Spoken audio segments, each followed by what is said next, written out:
Challenge, যেটাও আমরা নির্বাচনের আগে আপনাদের সামনে বারবার তুলে ধরেছি যে 20,000 কিলোমিটার খাল আমরা খনন বা পুনঃখনন করব,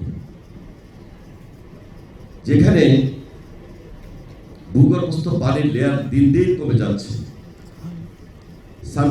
সারফেস ওয়াটার নাই বললেই চলে।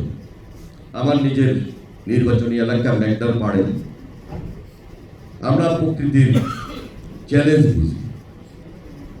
যারা যমুনা, তিস্তা, পদ্মা, মেঘনার পাড়ের জেলা, প্রকৃতির সঙ্গে যুদ্ধ করে তাদেরকে বাঁচতে হয়। এবং এই নদীর পাড়ে যারা বসবাস করেন, তাদের যে হাহাকার, তাদের যে কষ্ট, বাস্তবে না দেখলে না গেলে বোঝা যাবে না। আমরা অনুধাবন করি। আমি মেঘনার পাড়ের লোক হলেও আমাদের এই মেঘনার পাড়ে সেখানে 700, 800, 900 ফিট গভীরে গিয়েও পানি পাওয়া কষ্ট।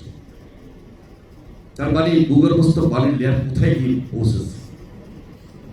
একজন বিশেষজ্ঞ আমাকে বলেছিলেন আগামী 50 বছরে যারা আমরা উপকূলে থাকেন, এই কোস্টাল বেল্টের অনেক ডিস্ট্রিক্ট পানির নিচে চলে যাবে, এখনো যদি আমরা সচেতন না হই। তার মানে খাল খননটা এই মুহূর্তে কত প্রয়োজন সেটা শহীদ রাষ্ট্রপতি জিয়াউর রহমান তার জীবদ্দশা তিনি তার তীক্ষ্ণ দৃষ্টি দিয়ে চিন্তা করেছিলেন বিদায় ওই কর্মসূচি ছিল একটা আন্দোলন, ওই কর্মসূচি ছিল একটা বিপ্লব। দেশনেত্রী বেগম খালেদা জিয়া তিনি দীর্ঘদিন রাজনীতির মাঠে ছিলেন। তাকে অনেক চ্যালেঞ্জ মোকাবেলা করে সর্বশেষ এই 17 বছর তিনি নেতৃত্ব দিয়েছেন, ক্ষমতায়ও ছিলেন।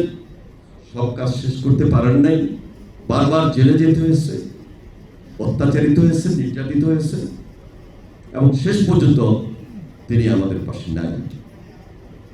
আজকে ওই পরিবারের তৃতীয় ব্যক্তি শহীদ রাষ্ট্রপতি জিয়াউর রহমানের জ্যেষ্ঠ সন্তান, দেশনেত্রী বেগম খালেদা জিয়ার জ্যেষ্ঠ সন্তান জনাব তারেক রহমান, একই পরিবারের 3 জন এই বাংলাদেশের নেতৃত্ব দিয়েছেন। একজন দিচ্ছেন আর 2 জন দিয়েছেন।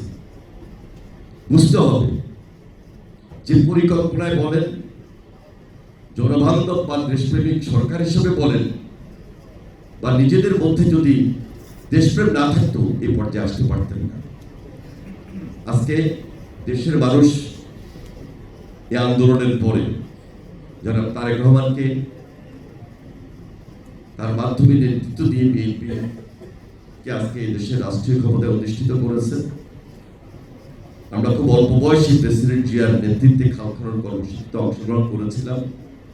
আজকে নির্বাচনী ইশতেহারে দেওয়া কমিটমেন্ট 20,000 কিলোমিটার খাল পুনঃখনন করবেন বা খনন করবেন 4টা মন্ত্রণালয়, পানি সম্পদ মন্ত্রণালয় লিডিং এ থেকে, সেখানে কৃষি মন্ত্রণালয়, আমাদের স্থানীয় সরকার ও পল্লী উন্নয়ন মন্ত্রণালয় এবং দুর্যোগ ও ত্রাণ মন্ত্রণালয়, আমরা মিলে কমপক্ষে 20,000 কিলোমিটার খাল খনন বা পুনঃখনন করব। এবং সেখানে আমাদের আরেকটা আন্দোলন রয়েছে, যেটা হলো পরিবেশের জন্য বৃক্ষরোপণ অভিযান। বাংলাদেশে 25 কোটি বৃক্ষ আগামী 5 বছরে আমরা লাগানোর জন্য দৃশ্যমান ব্যবস্থা সবকিছু